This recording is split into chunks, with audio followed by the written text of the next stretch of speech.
الصلاۃ والسلام علیک یا سیدی یا سیدی یا سیدی یا رسول اللہ وعلی آلک و صحابک یا سیدی یا سیدی یا حبیب اللہ. لا تنالوا البر حتی تنفقوا، تم ہرگز بلائی کو نہیں پا سکو گے جب تک راہ خدا میں خرچ نہ کرو.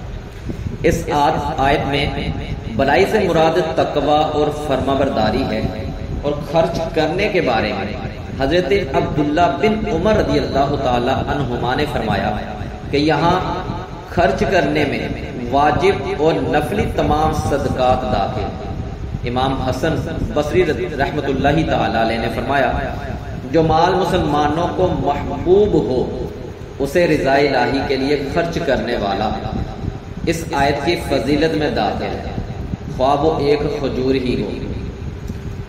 اس آیت مبارکہ پر عمل کے سلسلے میں ہمارے اسلاف کے واقعات ملاحظہ ہوں. صحیح بخاری اور مسلم کی حدیث میں ہے کہ حضرت ابو طلحہ انصاری رضی اللہ تعالی عنہ مدینے میں بڑے مالدار تھے. انہیں اپنے اموال میں بیروحا نامی ایک باغ بہت پسند تھا. جب یہ آیت نازل ہوئی تو انہوں نے بارگاہ رسالت علیہ السلام میں کھڑے ہو کر عرض کی مجھے اپنے اموال میں بیروحا باغ سب سے پیارا ہے، میں اسی کو راہ خدا میں صدقہ کرتا ہوں. حضور اقدس علیہ السلام نے اس پر مسرت کا اظہار فرمایا، اور پھر حضرت ابو طلحہ رضی اللہ تعالی عنہ نے سرکار کائنات علیہ السلام کے اشارے پر وہ باغ اپنے رشتہ داروں میں تقسیم کر دیا. حضرت عمر فاروق رضی اللہ تعالیٰ عنہ نے حضرت ابو موسیٰ اشعری رضی اللہ تعالیٰ عنہ کو لکھا کہ میرے لیے ایک باندی خرید کر بھیج دو. جب وہ آئی تو آپ رضی اللہ تعالیٰ عنہ کو بہت پسند آئی، لیکن پھر آپ رضی اللہ تعالیٰ عنہ نے یہ آیت پڑھ کر اللہ تبارک و تعالیٰ کے لیے اس کو آزاد کر دیا.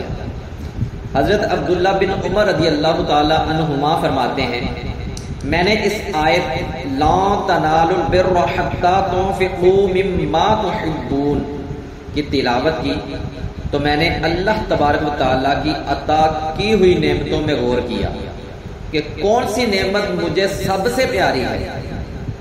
جب غور کیا تو میں نے اپنی باندی کو اپنے نزدیک سب سے زیادہ پیارا پایا.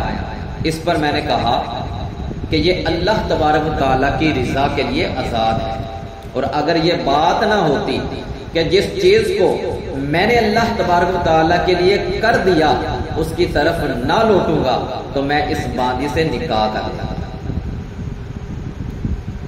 حضرت عمرو بن دینار رضی اللہ تعالی عنہ فرماتے ہیں جب یہ آیت لا تنالوا البر حتی تنفقوا مما تحبون نازل ہوئی تو حضرت زید بن حارثہ رضی اللہ تعالی عنہ اپنے پسندیدہ گھوڑے کو لے کر بارگاہ رسالت میں حاضر ہوئے اور عرض کی یا رسول اللہ علیہ السلام آپ اس گھوڑے کو صدقہ فرما دیں.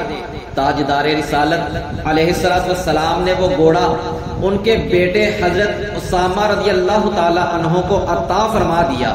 تو حضرت زید رضی اللہ تعالی عنہ نے عرض کی میں نے اس گھوڑے کو محض اللہ تعالی کی راہ میں صدقہ کرنے کا ارادہ کیا ہے. نبی کریم علیہ السلام نے ارشاد فرمایا بے شک تیرا صدقہ قبول کر لیا گیا.